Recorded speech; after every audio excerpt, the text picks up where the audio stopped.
الحمد لله وحده، والصلاة والسلام على من لا نبي بعده. أما بعد فأعوذ بالله من الشيطان الرجيم. بسم الله الرحمن الرحيم. وما كان لبشر أن يكلمه الله إلا وحيا أو من وراء حجاب أو يرسل رسولا فيوحي بإذنه ما يشاء إنه علي حكيم. صدق اللہ العظیم۔ گزشتہ سبق میں ہم نے پڑھا تھا کہ حضور صلی اللہ علیہ وآلہ وسلم پر پہلی وحی کس انداز میں نازل ہوئی اور پہلی وحی کے نزول کے موقع پر کیا واقعہ پیش آیا۔ اسی مناسبت سے آج مناسب معلوم ہوا کہ ہم یہ جان لیں کہ وحی ہوتی کیا ہے اور حضور صلی اللہ علیہ وآلہ وسلم پر کس کس انداز میں وحی کا نزول ہوا۔ یہ قرآن کریم کی ایک آیت آپ حضرات کے سامنے تلاوت کی۔ اس آیت میں اللہ تعالیٰ نے کسی بھی نبی پر وحی بھیجنے کے 4 طریقے بیان فرمائے ہیں کہ اللہ تعالیٰ کسی نبی پر کیسے کیسے وحی نازل فرماتے ہیں۔ سورہ شورى پارہ 25 کی یہ 51 آیت ہے، 51 آیت نمبر 51 سورہ شورى۔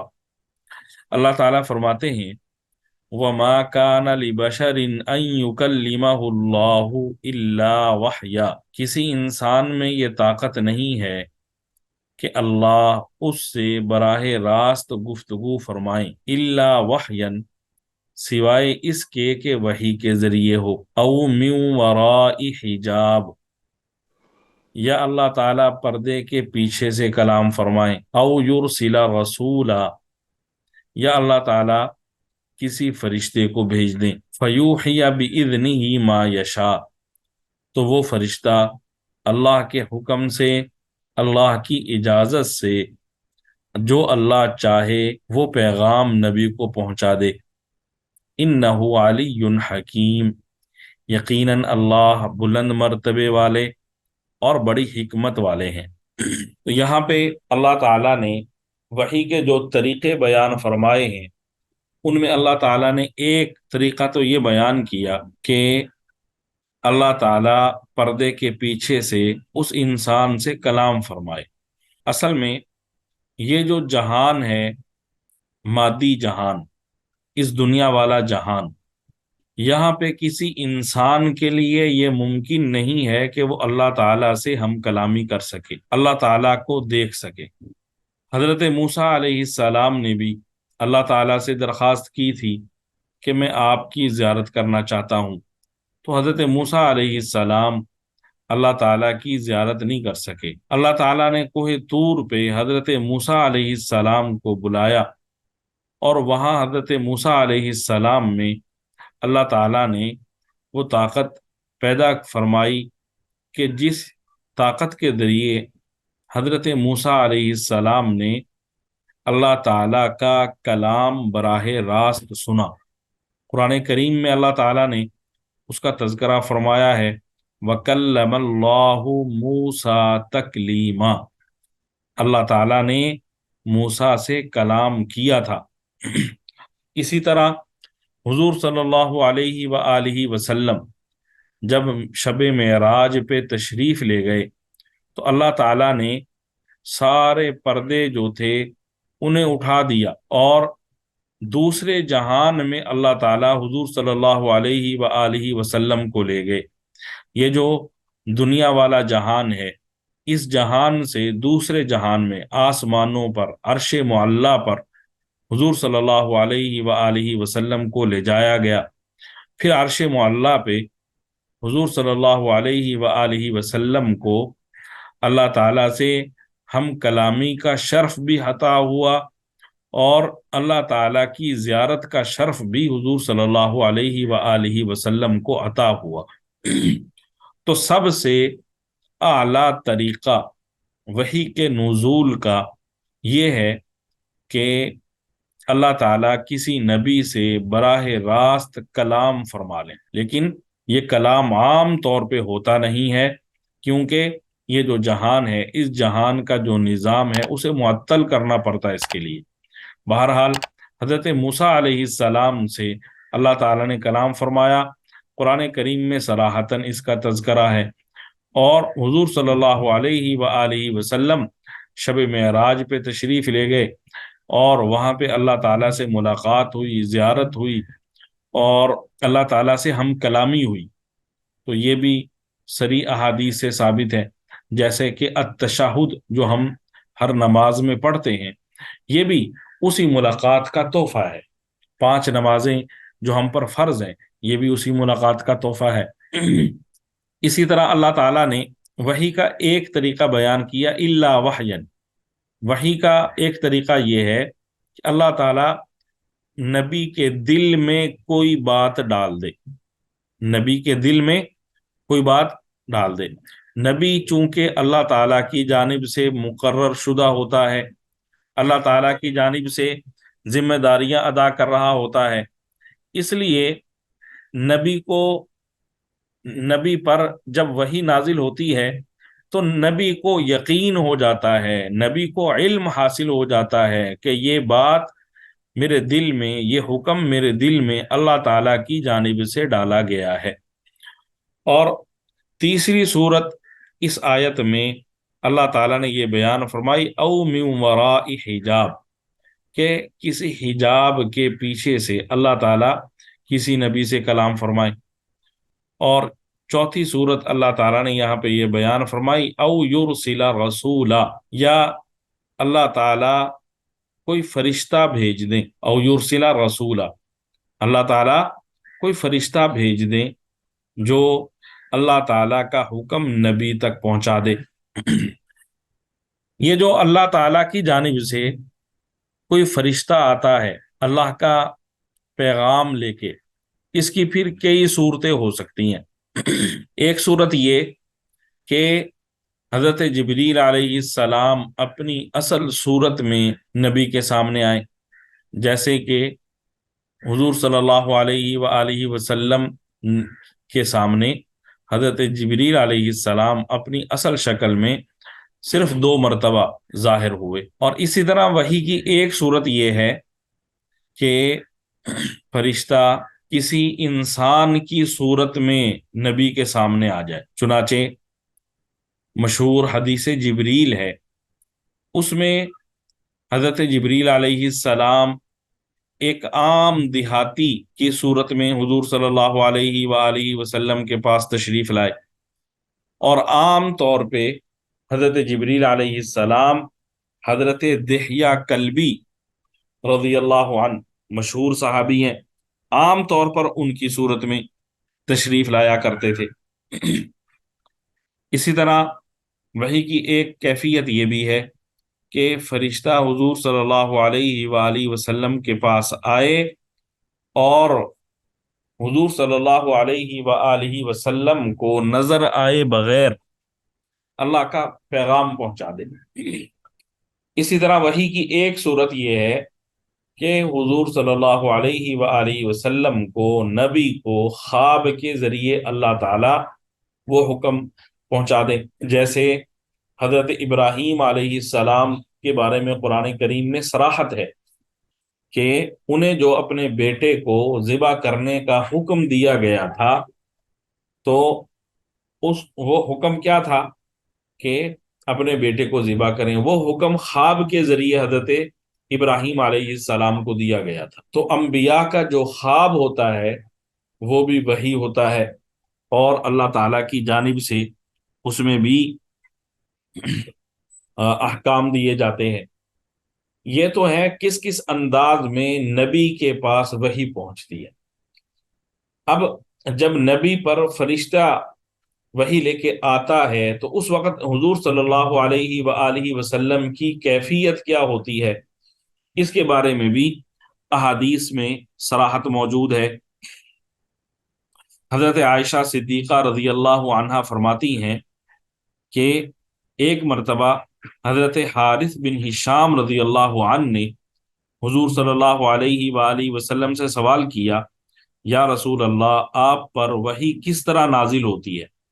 تو حضور صلی اللہ علیہ وآلہ وسلم نے فرمایا، کبھی تو مجھے گھنٹی کی سی آواز سنائی دیتی ہے، سلسلۃ الجرس، گھنٹی کی جیسے آواز ہوتی ہے، اس طرح آواز سنائی دیتی ہے۔ اب اس میں اللہ تعالیٰ کی جانب سے فرشتہ حضور صلی اللہ علیہ وآلہ وسلم کو کلام الہی سنا رہا ہوتا ہے، پیغام الہی سنا رہا ہوتا ہے، لیکن سننے میں وہ ایسے ہوتی ہے جیسے گھنٹی بج رہی ہے، اور یہ آواز صرف حضور صلی اللہ علیہ وآلہ وسلم سنتے ہیں کہ فرشتہ کیا کہہ رہا ہے، باقی لوگوں کو معلوم نہیں ہوتا کیا وحی نازل ہو رہی ہے۔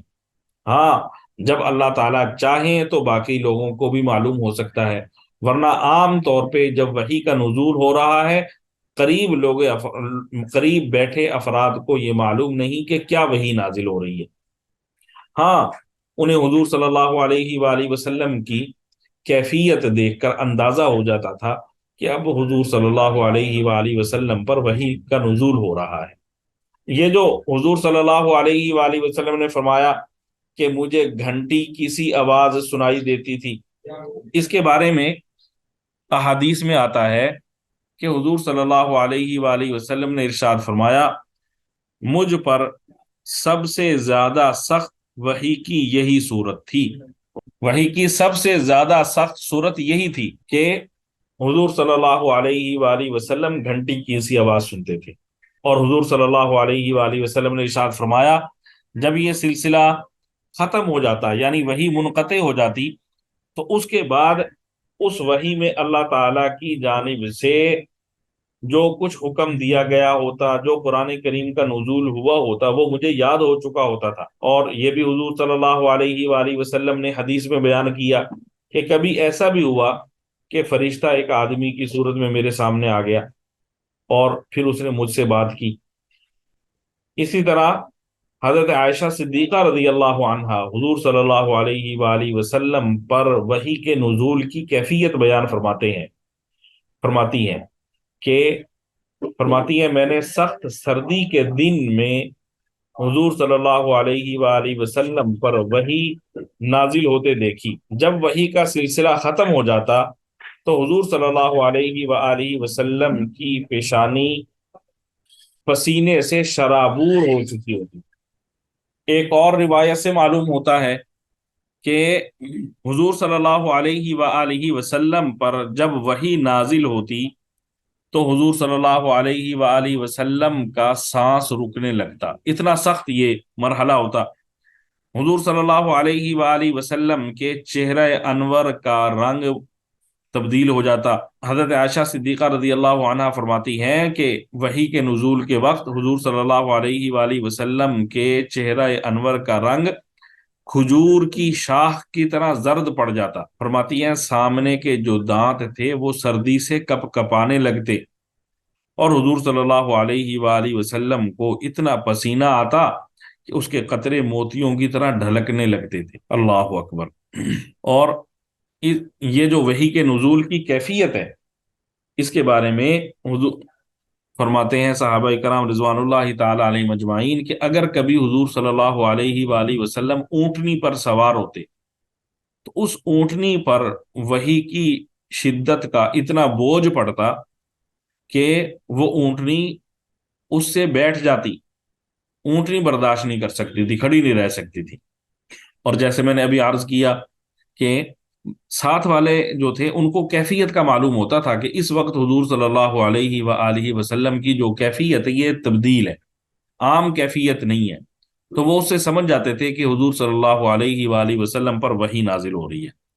حضرت عمر فاروق رضی اللہ تعالیٰ عنہ فرماتے ہیں کہ ایک مرتبہ میں حضور صلی اللہ علیہ وآلہ وسلم کے پاس بیٹھا ہوا تھا، تو حضور صلی اللہ علیہ وآلہ وسلم پر وحی کا نزول شروع ہو گیا۔ مجھے حضور صلی اللہ علیہ وآلہ وسلم کے چہرہ انور کے قریب شہد کی مکھیوں کی بن بناہٹ جیسی آواز سنائی دیتی تھی، شہد کی مکھیوں کی جیسی آواز ہے، ویسی آواز مجھے سنائی دے رہی ہے۔ حضرت عمر فاروق رضی اللہ تعالیٰ عنہ کو یہ معلوم نہیں ہو رہا کہ کیا وحی میں نازل ہو رہا ہے، ان کو بس یہ معلوم کہ یہاں پہ کچھ آواز سی آ رہی ہے۔ اسی طرح وہ جو مشہور حدیث جبریل ہے، اس میں حضرت جبریل علیہ السلام صحابہ کرام رضوان اللہ تعالی علیہ مجمعین کے مجمع کے سامنے آئے ایک دیہاتی کی صورت میں، تو ان کو سب حضور صلی اللہ علیہ وسلم کے ساتھ سب صحابہ نے بھی دیکھا، اور پھر انہوں نے جتنی بات کی وہ ساری بات بھی صحابہ کرام رضوان اللہ تعالی علیہ مجمعین نے سنی۔ خلاصہ یہ کہ نبی کے علاوہ جو دوسرے انسان ہیں ان کے لیے بھی ممکن ہے کہ وہ فرشتے کو دیکھ بھی سکتے ہیں، فرشتے کی بات بھی سن سکتے ہیں۔ حضور صلی اللہ علیہ وآلہ وسلم نے حضرت جبریل علیہ السلام کو ان کی اصل شکل میں صرف 3 مرتبہ دیکھا۔ یہ واقعہ 3 مرتبہ پیش آیا کہ آپ نے حضرت جبریل علیہ السلام کو ان کی اصل حالت میں دیکھا ہو۔ حضرت حضور صلی اللہ علیہ وآلہ وسلم پر جب پہلی وحی کا نزول ہوا تو اس کی جو کیفیت کتابوں میں لکھی ہے وہ یہ کہ حضور صلی اللہ علیہ وآلہ وسلم تھوڑا سا کپ کپا رہے تھے، اور حضور صلی اللہ علیہ وآلہ وسلم خوف محسوس کر رہے تھے۔ ایک حدیث میں یہ بھی ہے حضور صلی اللہ علیہ وآلہ وسلم کو اپنی جان کا خوف محسوس ہوا، جان کا خطرہ پیدا ہو گیا کہ کہیں میری جان ہی نہ چلی جائے، چونکہ وہ موقع ایسا تھا کہ اس سے پہلے کبھی ایسا واقعہ پیش ہی نہیں آیا تھا، کبھی سنا بھی نہیں تھا کہ کیا ہوتا ہے۔ اور حضرت جبریل علیہ السلام اچانک آئے غار میں، حضور صلی اللہ علیہ وآلہ وسلم اکیلے ہیں، تو اس وجہ سے یہ سارا معاملہ حضور صلی اللہ علیہ وسلم کے ساتھ ہوا کہ کب کبھی طاری ہو گئی اور حضور صلی اللہ علیہ وآلہ وسلم کو خوف آ گیا۔ لیکن حضور صلی اللہ علیہ وآلہ وسلم کو اس کے وحی ہونے میں کسی قسم کا شک نہیں تھا۔ حضور صلی اللہ علیہ وآلہ وسلم کو یہ یقین تھا کہ یہ اللہ تعالیٰ کی جانب سے کرم فرمایا گیا ہے۔ چنانچہ جب حضور صلی اللہ علیہ وآلہ وسلم کی یہ کیفیت بحال ہوئی ہے اور جو طبعی گھبراہٹ تھی، جو خوف تھا، وہ دور ہوا، تو سب سے پہلے حضور صلی اللہ علیہ وآلہ وسلم نے حضرت خدیجہ رضی اللہ عنہا کو اپنا حال بتلایا کہ میرے ساتھ کیا واقعہ پیش آیا۔ حضرت خدیجہ رضی اللہ عنہا نے حضور صلی اللہ علیہ وآلہ وسلم سے جب وہ ساری کیفیت سنی تو انہوں نے حضور صلی اللہ علیہ وآلہ وسلم کو تسلی دی، اور تسلی دیتے ہوئے فرمایا خدا کی قسم اللہ تعالیٰ کبھی بھی آپ کو رسوا نہیں کرے گا۔ ایک روایت میں ہے انہوں نے فرمایا اللہ تعالیٰ کبھی بھی آپ کو ضائع نہیں کرے گا۔ کیوں؟ اس لیے کہ آپ اعلیٰ اخلاق والے ہیں۔ اعلیٰ اخلاق کون کون سے ہیں؟ فرمایا آپ رشتہ داروں کے ساتھ بہترین سلوک کرتے ہیں، دوسروں کا بوجھ اٹھاتے ہیں، خود کما کما کر غریبوں کو، ضرورت مندوں کو دیتے ہیں، مسافروں کی مہمان نوازی کرتے ہیں، اور حق اور انصاف کی خاطر سب کی مصیبتوں اور مشکلات میں کام آتے ہیں۔ اب دیکھیں یہ حضرت خدیجہ رضی اللہ عنہا نے فی البدی حضور صلی اللہ علیہ وآلہ وسلم کو تسلی دی ہے، اور حضرت خدیجہ رضی اللہ عنہا حضور صلی اللہ علیہ وآلہ وسلم کی بیوی ہیں۔ بیوی عام طور پہ شوہر کی کمالات، شوہر کے اخلاق اور شوہر کی اچھائیاں نہیں بیان کرتی، مانتی نہیں ہے، لیکن یہاں پہ حضرت خدیجہ رضی اللہ عنہا حضور صلی اللہ علیہ وآلہ وسلم کے اعلیٰ اخلاق کا اقرار کر رہی ہیں، اور اقرار بھی ایسا کہ یہ تاریخ کا حصہ بن گیا، اور اس میں ہمیں بھی بتلا دیا گیا کہ ہمیں کون کون سے اعلیٰ اخلاق اختیار کرنے چاہیے۔ قرآن کریم نے ویسے تو ایک ہی جملے میں حضور صلی اللہ علیہ وآلہ وسلم کے اخلاق کی تصویر کشی کی ہے، وَإِنَّكَ لَعَلَىٰ خُلُقٍ عَظِيمٍ، کہ آپ اخلاق کے اعلیٰ مرتبے پر فائز ہیں۔ لیکن حضرت خدیجہ رضی اللہ عنہا کے یہ الفاظ ہم سب کو درس عمل دے رہے ہیں کہ یہ جو حضور صلی اللہ علیہ وآلہ وسلم کے اخلاق ہیں ان کو ہر ایک مسلمان اپنی زندگی کا لازمی حصہ بنا لے۔ حضرت خدیجہ رضی اللہ عنہ نے کیا کہا؟ آپ ان اخلاق والے ہیں، اس لیے اللہ تعالیٰ آپ کو کبھی بھی ضائع نہیں کرے گا، آپ کو کبھی بھی رسوا نہیں کرے گا۔ معلوم یہ ہوا کہ جس کے یہ اخلاق ہوتے ہیں، جو ان اخلاق کو اختیار کرتا ہے، وہ نقصان سے دنیا اور آخرت میں اپنے نقصان سے محفوظ رہتا ہے۔ ان اخلاق کی برکت سے اللہ تعالیٰ اس کو دنیا میں بھی فائدہ عطا فرماتے ہیں، دنیا میں بھی کامیابی عطا فرماتے ہیں، آخرت میں بھی کامیابی عطا فرماتے ہیں۔ اب ذرا دیکھیں، حضور صلی اللہ علیہ وآلہ وسلم کا ایک اخلاق، ایک صفت حضرت خدیجہ نے بیان کی، رشتہ داروں سے بہترین سلوک۔ آج ہم اپنی زندگی میں دیکھ لیں، ہم ساری دنیا سے اچھا سلوک کریں گے، اپنے رشتہ داروں کو ہم پسند نہیں کرتے۔ حالانکہ رشتہ دار رشتہ دار میں وہ بھی ہیں جو آپ کے گھر میں رہ رہے ہیں، ٹھیک ہے، چاہے وہ آپ کا سسر ہے، آپ کی ساس ہے، آپ کے شوہر کی بہن ہے، آپ کے شوہر کے دوسرے رشتہ دار ہیں، یا بیوی کے جو رشتہ دار ہیں، بیوی کے ماں باپ ہیں، بیوی کے بہن بھائی ہیں، یہ سارے کے سارے رشتہ داروں میں شامل ہیں۔ اور حدیث میں آتا ہے، حضور صلی اللہ علیہ وآلہ وسلم نے فرمایا، جب آپ رشتہ داروں کے ساتھ کوئی نیکی کرتے ہیں تو آپ کو دو ثواب ملتے ہیں۔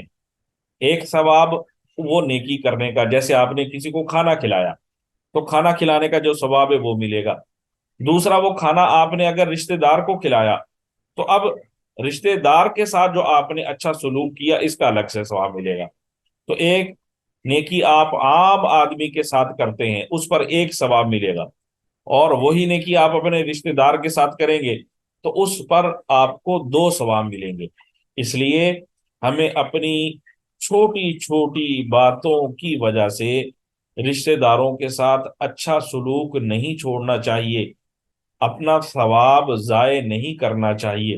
اور پھر شیطان ہمارے دل میں تنگی پیدا کرتا ہے اور بخل پیدا کرتا ہے۔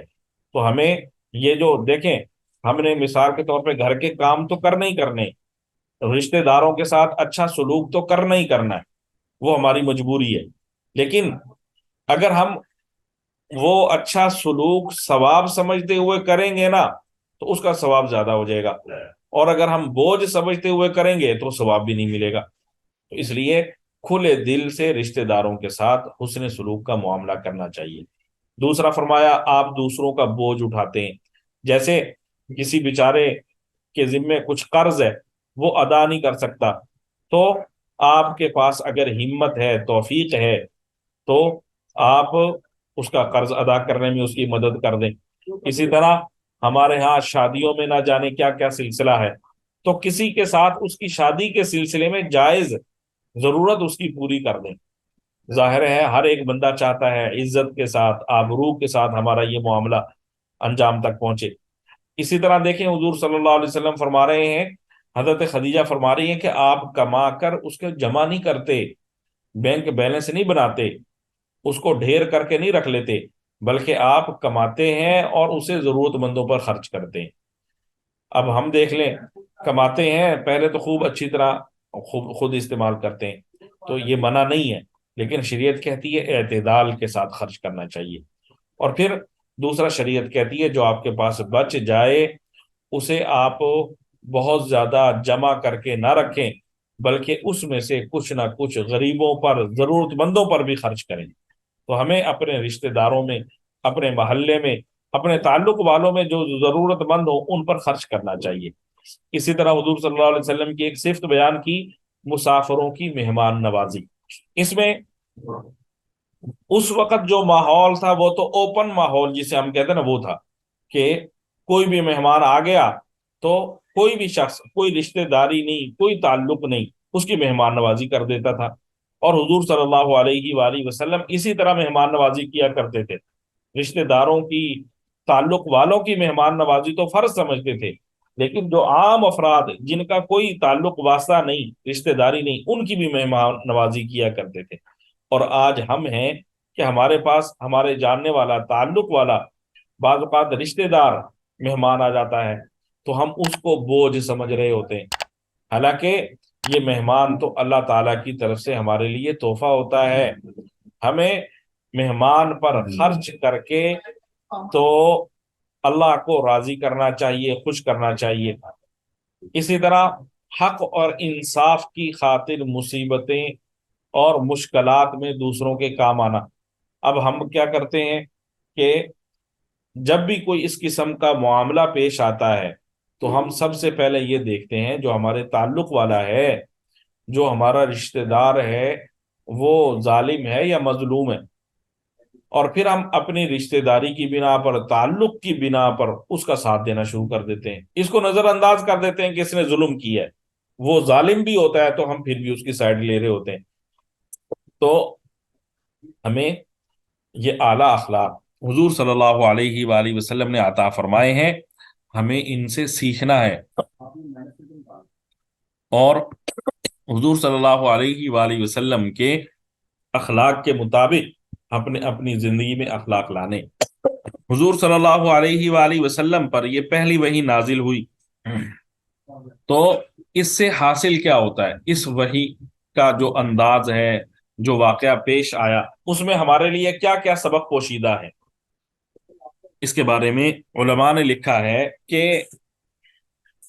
یہ جو وحی کے الفاظ ہیں، پہلی وحی کے الفاظ، یہ ہمیں بتلاتے ہیں کہ مسلمانوں کی ترقی اور کامیابی علم سیکھنے میں ہے۔ مسلمان اگر علم حاصل نہیں کریں گے، سائنس اور ٹیکنالوجی وغیرہ نہیں سیکھیں گے، تو پھر یہ پیچھے رہیں گے، انہیں ترقی نہیں مل سکتی۔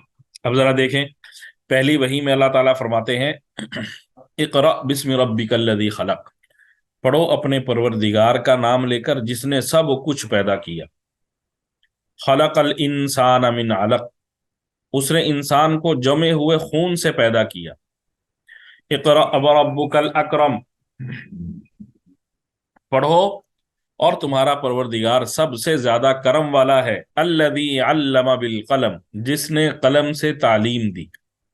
علم الانسان ما لم یعلم، انسان کو اس بات کی تعلیم دی جو وہ نہیں جانتا تھا۔ اب دیکھیں، اس وحی کا جو پہلا لفظ ہے وہ ہے پڑھنا، پڑھو، اور اس میں بھی امر کا صیغہ، حکم دیا جا رہا ہے کہ علم حاصل کرو، پڑھو، اور پھر اللہ تعالیٰ نے تعلیم کا صیغہ بھی استعمال کیا، الذی علم بالقلم، جس نے قلم سے تمہیں تعلیم دی۔ علم الانسان ما لم یعلم، انسان کو اللہ نے وہ باتیں سکھائیں جو انسان نہیں جانتا تھا۔ تو خلاصہ یہ کہ ہمیں تعلیم حاصل کرنی چاہیے، دینی تعلیم بھی حاصل کرنی چاہیے، دنیاوی تعلیم بھی حاصل کرنی چاہیے، دونوں تعلیم حاصل کرنا فرض ہے۔ اگر ہم دینی تعلیم حاصل نہیں کریں گے تو صبح سے شام تک کی زندگی دین کے مطابق کیسے گزاریں گے؟ اس لیے دینی تعلیم بھی حاصل کرنے اور دنیاوی تعلیم بھی، عصری تعلیم بھی حاصل کریں، تاکہ ہم خود بھی اچھی زندگی گزار سکیں اور ہماری وجہ سے مسلمان بھی اچھی زندگی گزار سکیں۔ پہلے جو ہمارے علماء گزرے ہیں وہ دینی تعلیم میں بھی ماہر ہوتے تھے، دنیاوی تعلیم میں بھی ماہر ہوتے تھے۔ تو ہمیں یہ دونوں چیزیں سیکھنی چاہیے۔ بڑی سازش کے ذریعے، بڑے طریقے سے ہمیں الگ الگ کر دیا گیا کہ یہ دینی تعلیم والے ہیں، یہ دنیاوی تعلیم والے ہیں، ان کا آپس میں کوئی جوڑ ہی نہیں ہے۔ حالانکہ ہمارے ہاں جو پہلے سسٹم تھا وہ کیا تھا؟ دونوں تعلیمیں حاصل کی جاتی تھی۔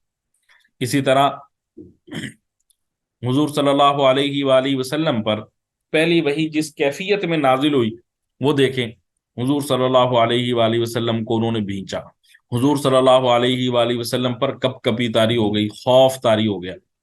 تو وحی کی اس کیفیت میں اس بات کی طرف اشارہ ہے کہ دینی علوم کا حصول مشقت کے بغیر ممکن نہیں ہے۔ کوئی شخص کہے کہ بغیر مشقت کے آسانی سے مجھے دینی علم حاصل ہو جائے، یہ نہیں، بلکہ دینی علم کے لیے آپ کو راتوں کو جاگنا پڑے گا، پڑھنا پڑے گا، مطالعہ کرنا پڑے گا، استادوں سے سیکھنا پڑے گا، تو مشقت برداشت کرنی پڑے گی، پھر آپ کو دینی علم حاصل ہوگا۔ حضور صلی اللہ علیہ وآلہ وسلم کو جو نبوت عطا کی گئی یہ 40 سال کی عمر میں عطا کی گئی۔ 40 سال کی عمر میں انسان کے جسمانی اعضاء کمال کو پہنچ جاتے ہیں، پختہ ہو جاتے ہیں، انسان عقلی اعتبار سے بھی کامل ہو جاتا ہے، ذہنی اعتبار سے کامل ہو جاتا ہے۔ انسان کے اندر اللہ تعالیٰ کی تجلیات کو قبول کرنے کی جو استعداد ہے وہ مکمل ہو جاتی ہے۔ تو جب انسان کامل ہو جاتا ہے پھر اللہ تعالیٰ انبیاء کو 40 سال کی عمر میں نبوت سے سرفراز فرماتے ہیں، جبکہ یہ ہے باضابطہ طور پر وہ چیزیں ان انبیاء پر نازل کرنا، جبکہ ان انبیاء کو اللہ تعالیٰ پہلے ہی سے تیار کر رہے ہوتے ہیں نبوت کے لیے۔ جیسے حضرت عیسیٰ علیہ السلام جب پیدا ہوئے تو سورہ مریم میں اللہ تعالیٰ نے ان کا واقعہ بیان فرمایا ہے کہ وہ بچے تھے، ابھی 40 دن کی عمر بھی نہیں تھی ان کی، تو انہوں نے لوگوں کے سامنے اعلان کیا، پنگوڑے میں اپنی ماں کی گود میں انہوں نے بات کی، اور بات کرتے ہوئے انہوں نے کیا فرمایا؟ انی عبد اللہ، میں اللہ کا بندہ ہوں۔ پھر فرمایا آتانی الکتاب وجعلنی نبیا، اللہ تعالیٰ نے مجھے کتاب عطا کی ہے اور مجھے اللہ تعالیٰ نے نبی بنایا ہے۔ یہ کب کہہ رہے ہیں حضرت عیسیٰ علیہ السلام؟ جب ان کی عمر ابھی 40 دن بھی نہیں ہے۔ تو ظاہر ہے یہ فیصلہ تو اللہ تعالیٰ کی جانب سے بہت پہلے سے کیا جا چکا ہے، اور پھر اللہ تعالیٰ پیدائش سے ہی ان کو اس مقصد کے لیے تیار بھی فرما رہے ہوتے ہیں، لیکن باقاعدہ باضابطہ نبوت جو عطا کی جاتی ہے، ذمہ داریاں جو ان پر ڈالی جاتی ہیں وہ 40 سال کی عمر میں ڈالی جاتی ہیں۔ اسی طرح اس واقعے کو سامنے رکھیں، حضور صلی اللہ علیہ وآلہ وسلم غار حرا میں تشریف لے جا رہے ہیں وحی کے نزول سے پہلے، وہاں پہ آپ عبادت کر رہے ہیں، گھر سے 1 دن کا کھانا لے گئے، 2 دنوں کا کھانا لے گئے، 3 دنوں کا کھانا لے گئے، تو چند دنوں کا کھانا لے کے جاتے، جب وہ کھانا ختم ہوتا تو پھر حضور صلی اللہ علیہ وآلہ وسلم واپس مکہ مکرمہ تشریف لاتے، اپنے گھر میں 1-2 دن گزارتے، گھر والوں کے ساتھ، بچوں کے ساتھ، اور پھر حضور صلی اللہ علیہ وآلہ وسلم پھر 2-3 دن کے لیے غار حرا میں چلے جاتے۔ یہ حضور صلی اللہ علیہ وآلہ وسلم کی ترتیب تھی۔ صرف رمضان کا مہینہ، پورا مہینہ حضور صلی اللہ علیہ وسلم غار حرا میں گزارتے تھے۔ اس سے معلوم یہ ہوا کہ حضور صلی اللہ علیہ وآلہ وسلم اپنے دین کے لیے بھی محنت کر رہے ہیں، اور اس کے ساتھ ساتھ گھر والوں سے غافل نہیں ہوئے، بلکہ گھر والوں کے جو حقوق ہیں ان کی ادائیگی کا بھی خیال فرما رہے ہیں۔ تو ہمیں بھی، ہم چاہے دین کے کاموں میں مصروف ہوں، چاہے دنیاوی کاروبار میں مصروف ہوں، چاہے اپنے ہی ملک میں ہوں، دوسرے شہر میں ہوں، دوسرے ملک میں ہوں، کسی بھی جگہ پر ہوں، تو کسی بھی مرد کو، کسی بھی شخص کو اپنے اہل و عیال کو نہیں بھولنا چاہیے۔ ان کے حقوق کی ادائیگی ہر حالت میں لازم ہے، فرض ہے۔ اگر اپنے اہل و عیال کے حقوق ادا نہیں کرے گا تو وہ ایک شرعی فریضے کی ادائیگی میں کوتاہی کر رہا ہے، اور قیامت والے دن اس کو اس کا جواب دینا پڑے گا۔ اسی طرح عورت ہے تو اس کی بھی ذمہ داری ہے کہ وہ اپنے گھر، بچوں، شوہر، ان کے حقوق ادا کرے۔ اگر وہ اپنے شوہر کے حقوق ادا نہیں کرے گی، اپنے بچوں کے حقوق ادا نہیں کرے گی، تو اس کی بھی پکڑ ہوگی۔ حضور صلی اللہ علیہ وآلہ وسلم نے ارشاد فرمایا، جو عورت اپنے شوہر کو خوش رکھے تو میں اسے ضمانت دیتا ہوں کہ وہ جنت کے جس دروازے سے چاہے جنت میں داخل ہو جائے۔ تو شوہر کو خوش رکھنا، شوہر کی خواہشات کا، شوہر کی ضروریات کا، اور شوہر کے اہل و عیال کا خیال رکھنا، یہ ثواب کا کام ہے۔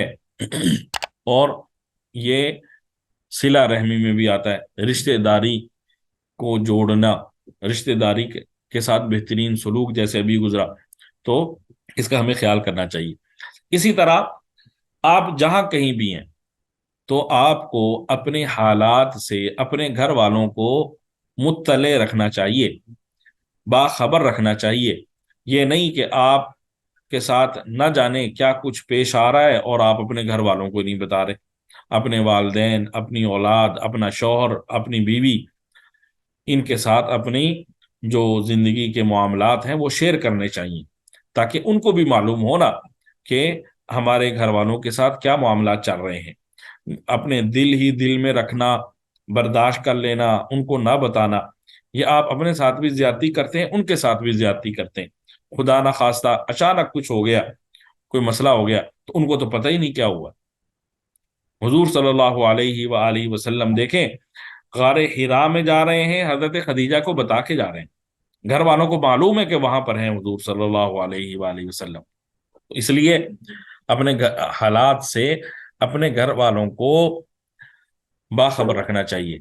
جب آپ باخبر رکھیں گے تو دونوں میں، آپ جانبین میں اعتماد میں اضافہ ہوتا ہے، جانبین کا جو آپس کا تعلق ہے اس میں اچھائی آتی ہے۔ اس لیے ان چیزوں میں سستی نہیں کرنی چاہیے۔ حضور صلی اللہ علیہ وآلہ وسلم کی یہ کیفیت آپ حضرات کے سامنے بیان ہوئی، تو چونکہ پہلی وحی تھی، یہ کیفیت تھی، تو اللہ تعالیٰ نے کی حکمت میں یہ مناسب معلوم ہوا کہ کچھ عرصے کے لیے ذرا وحی میں وقفہ کر دیا جائے۔ جب پہلی وحی نازل ہو گئی تو اس کے بعد کچھ عرصے کے لیے وحی نازل نہیں ہوئی، بلکہ کچھ عرصہ وحی میں وقفہ رہا۔ اس دوران حضور صلی اللہ علیہ وآلہ وسلم مسلسل خواہش کرتے رہے کہ وحی آئے، وحی آئے۔ اور یہ جو مشرکین مکہ تھے، یہ بھی حضور صلی اللہ علیہ وآلہ وسلم کو تنگ کرتے تھے، تکلیف پہنچاتے تھے کہ تمہارا وہ فرشتہ کدھر گیا۔ تو حضور صلی اللہ علیہ وآلہ وسلم کی یہ کیفیت کچھ عرصہ رہی، اور روایات میں آتا ہے کہ حضور صلی اللہ علیہ وآلہ وسلم کو دوبارہ وحی نہ آنے کا اس قدر پریشانی تھی کہ بار بار پہاڑ پر جاتے کہ اپنے کو پہاڑ کی چوٹی سے گرا دیں۔ بعض اوقات یہ بھی کیفیت ہوتی تھی حضور صلی اللہ علیہ وسلم کی۔ لیکن علماء نے لکھا ہے کہ جب حضور صلی اللہ علیہ وآلہ وسلم اس قسم کا ارادہ کرتے تو جو دلوں کا راز جاننے والا ہے اس کو تو معلوم تھا نا، وہ حضور صلی اللہ علیہ وآلہ وسلم کی تربیت فرما رہے تھے۔ تو جب اس قسم کا ارادہ حضور صلی اللہ علیہ وآلہ وسلم کرتے تو فوراً حضرت جبریل علیہ السلام سامنے آ جاتے اور فرماتے، یا محمد انکا رسول اللہ حقا، انکا رسول اللہ حقا، اے محمد یقیناً آپ اللہ کے رسول ہیں۔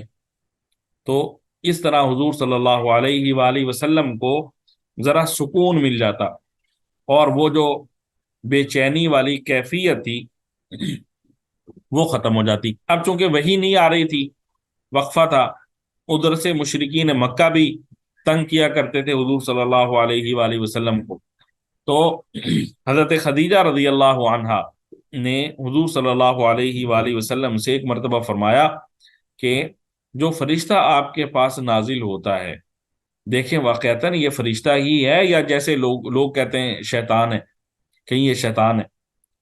تو چونکہ حضور صلی اللہ علیہ وسلم کو بھی یقین تھا، حضرت خدیجہ رضی اللہ عنہا کو بھی یقین تھا کہ یہ فرشتہ ہی ہے، اللہ تعالیٰ کی جانب سے یہ ذمہ داری دی گئی ہے، لیکن پھر بھی حضرت خدیجہ رضی اللہ عنہا نے حضور صلی اللہ علیہ وآلہ وسلم سے فرمایا، ایک تجربہ کر کے دیکھتے ہیں، جب فرشتہ آئے نا آپ نے مجھے ضرور بتانا ہے۔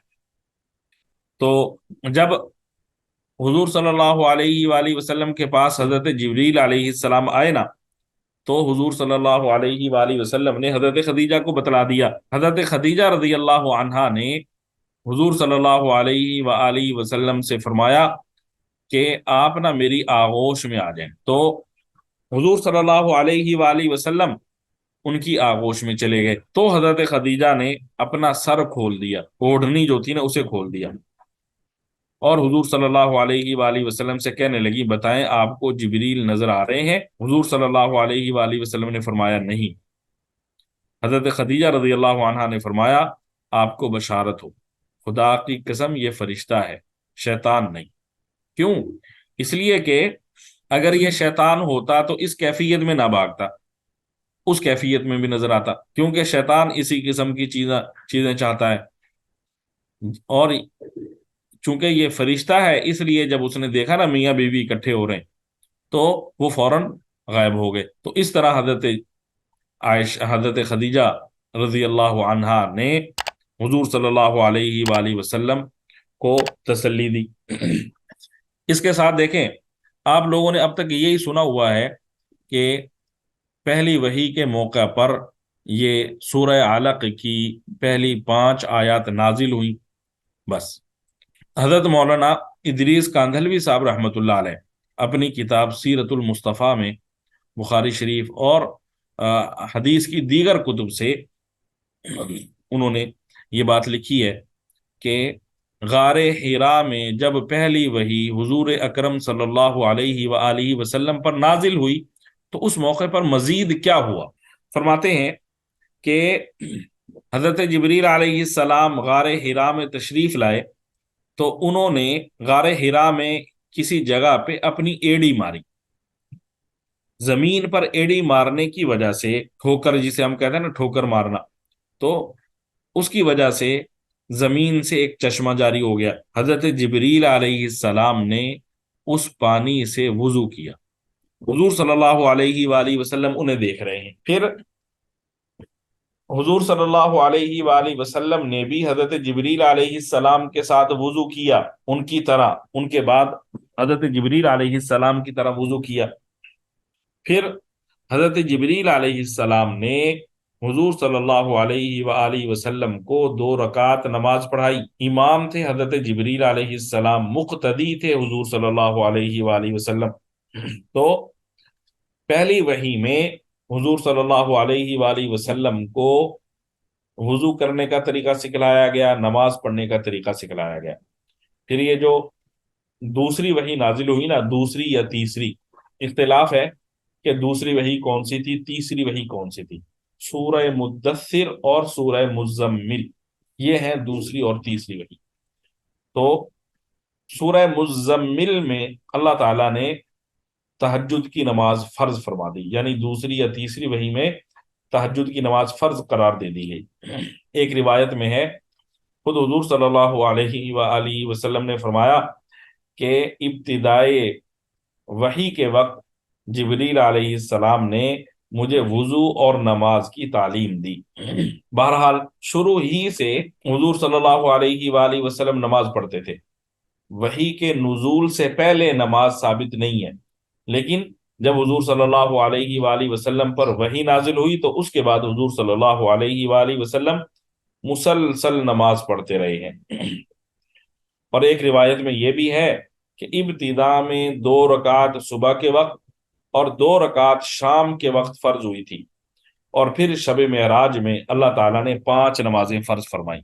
1-2 چیزیں اور میں عرض کرتا ہوں، پھر انشاءاللہ ہم اپنا سبق پورا کرتے ہیں۔ یہ جو پہلی وحی کا واقعہ ہے، اس میں حضرت خدیجہ رضی اللہ عنہا حضور صلی اللہ علیہ وآلہ وسلم کو ورقہ بن نوفل کے پاس لے کر گئی، اور ورقہ بن نوفل جو تھے انہوں نے حضور صلی اللہ علیہ وآلہ وسلم کے نبی ہونے کی تصدیق کی۔ تو اس واقعے سے معلوم پتہ کیا ہوا؟ سب سے پہلا مسلمان کون ہے؟ اب دیکھیں، حضور صلی اللہ علیہ وآلہ وسلم غار حرا سے آئے اور حضرت خدیجہ رضی اللہ عنہا کو اپنے سارے حالات بتلائے، اور حضرت خدیجہ رضی اللہ عنہا نے کیا جواب دیا، اور جیسے میں نے واقعہ سنایا کہ انہوں نے کیسے تشخیص کی کہ یہ فرشتہ ہے یا شیطان ہے، اور پھر اسی سلسلے میں وہ ورقہ بن نوفل کے پاس حضور صلی اللہ علیہ وآلہ وسلم کو لے کر گئیں۔ اور روایات میں یہ بھی لکھا ہے کہ پیر والے دن کے وقت حضور صلی اللہ علیہ وآلہ وسلم پر وحی نازل ہوئی، تو پیر والے دن شام کو حضرت خدیجہ رضی اللہ عنہا حضور صلی اللہ علیہ وآلہ وسلم کے ساتھ نماز پڑھ رہی تھی، اور پھر یہ حضور صلی اللہ علیہ وسلم کی بیوی بھی تھی۔ تو سب سے پہلے حضور صلی اللہ علیہ وآلہ وسلم نے ان کو سارے حالات بتلائے، اور حضرت خدیجہ رضی اللہ عنہا نے حضور صلی اللہ علیہ وآلہ وسلم کی جو نبوت ہے اس کو قبول کیا، تسلیم کیا، حضور صلی اللہ علیہ وآلہ وسلم پر ایمان لائے۔ تو یوں سب سے پہلے مسلمان حضرت خدیجہ رضی اللہ عنہا ہیں، ایک خاتون ہے۔ ادھر حضور صلی اللہ علیہ وآلہ وسلم ورقہ بن نوفل کے پاس تشریف لے گئے.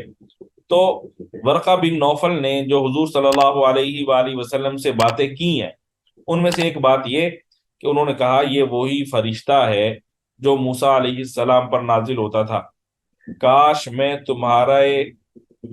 میں تمہاری پیغمبری کے زمانے میں طاقتور ہوتا جب تمہاری قوم تم کو تمہارے وطن سے نکالے گی، یا کم از کم زندہ ہی ہوتا تو میں تمہارا ساتھ دیتا. حضور صلی اللہ علیہ وآلہ وسلم نے فرمایا کیا میری قوم مجھ کو نکالے گی؟ ورقہ نے کہا آپ ہی نہیں بلکہ جو بھی پیغمبر ہو اور جو بھی پیغمبر ہوا ہے اللہ کا کلام لے کر آیا ہے، لوگ اس کے دشمن ہوئے ہیں.